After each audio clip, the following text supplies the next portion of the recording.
There's a moment that catches a lot of people off guard. It's when you realize someone is paying attention to you in a way that feels different. Not louder, not more obvious, just more focused.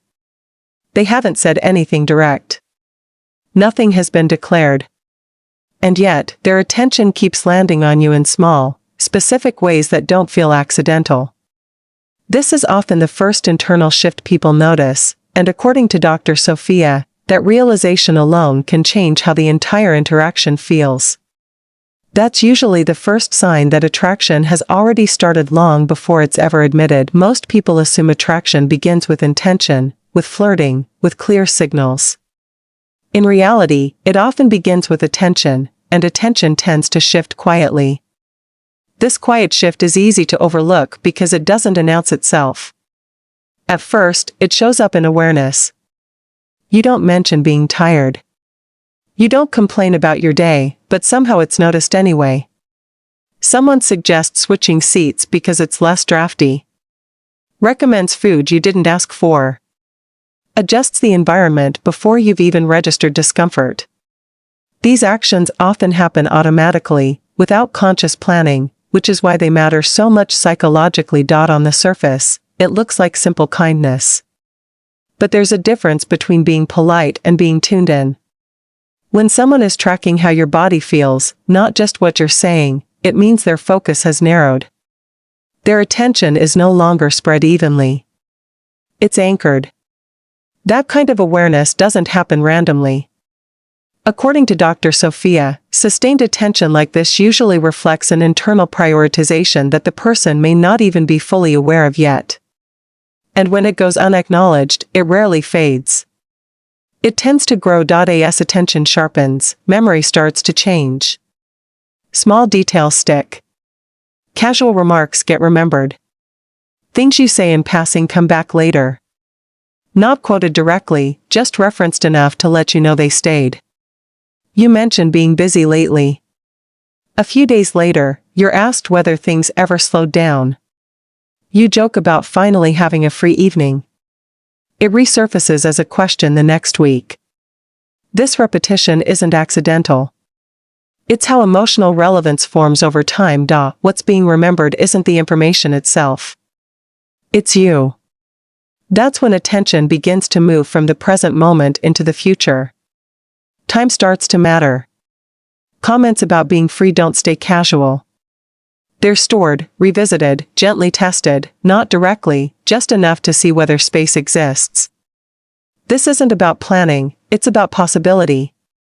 It's about mentally holding space for someone before anything has been said out loud. What's really being tracked is when closeness could happen naturally, without pressure, without competition.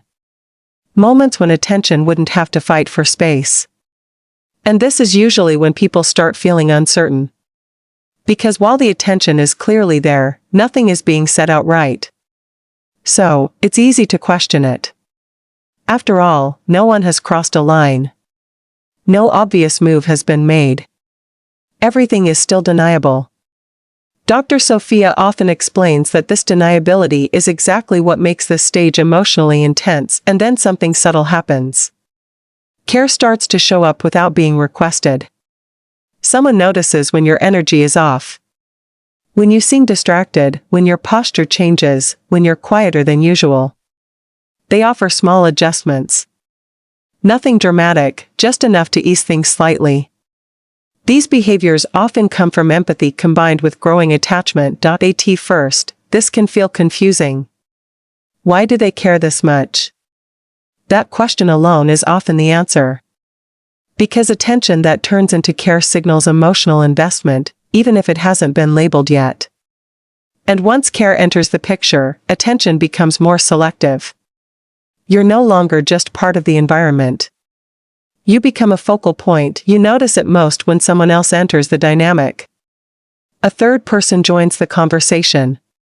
A brief interaction happens nearby and suddenly the tone shifts. Not aggressively, not obviously, just differently. Someone stands a little closer, speaks a little less, watches a little more. This isn't about jealousy in the dramatic sense. It's about priority.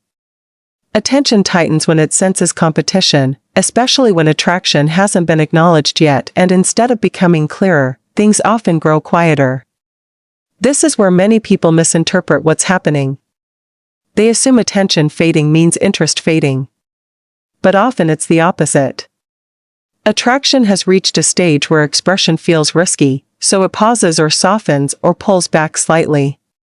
According to Dr. Sophia, this is a protective response, not a lack of desire. From a man's perspective, this stage is easy to misread because without words, it feels safer to assume nothing is happening, to downplay what's been noticed, to wait for certainty instead of responding to patterns. But attraction doesn't always move forward through clarity. Sometimes it waits to see whether attention will be met with attention. During this phase, physical behavior often becomes the clearest indicator. Touches linger just a beat longer than necessary. Hands brush and aren't immediately pulled away. Someone stays closer than required while finishing a thought. Nothing is acknowledged. Nothing is explained, but nothing is corrected either. Comfort with contact is rarely accidental. It develops when trust and interest quietly overlap, and once physical ease is present, movement begins to align. Walking pace matches, direction adjusts, proximity feels intentional without being stated. This kind of synchronization doesn't happen without interest. It happens when attention has already settled into familiarity. Sometimes that attention slips out verbally, almost by accident. A comment about how you smell, how your presence feels, how something about you stands out. Not exaggerated, not flirtatious, just noticed. Scent especially is tied to memory and closeness. People don't comment on it unless your presence has already registered physically and emotionally. Dr. Sophia notes that sensory comments are often subconscious expressions of attachment. Again, what matters most is what follows. Whether space opens or whether closeness continues. Individually, none of these moments feel conclusive. That's what makes this stage so easy to dismiss. But attraction rarely builds through single gestures. It grows through repetition, through patterns that stay subtle enough to remain deniable, and this is usually where people talk themselves out of what they're noticing. They wait for words. They assume attention should become explicit before it's real. But attraction doesn't always announce itself directly. Sometimes it reveals itself through care long before it's ever named. From a man's perspective, this can feel like mixed signals. Interest without confirmation, warmth without clarity. And the mistake many men make here is assuming attention without words doesn't count. Often it counts more. Recognizing these patterns doesn't mean forcing anything.